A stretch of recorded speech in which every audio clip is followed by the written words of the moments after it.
Hi, this is Bob with Bob CNC, and today I'll be doing a quick video tutorial on how to change router bits on our CNC routers. So first you're going to need a 7/16 wrench, a 5/8 wrench, and of course a router bit. Now I've already laid this out and I've taken off the collet nut and the collet. You will have an 1/8 inch collet for 1/8 inch bits and a 1/4 inch collet for 1/4 inch bits. And also, here's our router. So let's go ahead and get started. So today, since we're using an 1/8 inch shaft bit, we're going to use the 1/8 inch collet. If you were using a 1/4 inch bit, you would want to use the 1/4 inch collet.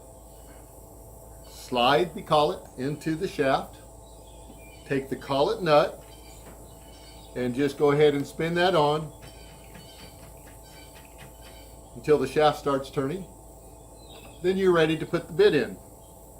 Position the bit in.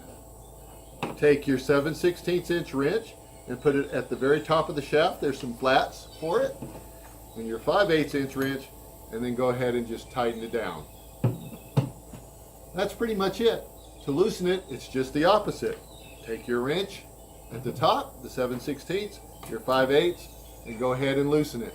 Once it's loosened, the bit will come out.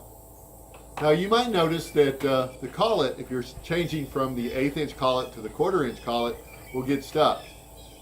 If you take a pair of pliers and just grab it, you should be able to pull it straight out. I hope this helps you. Thanks for watching.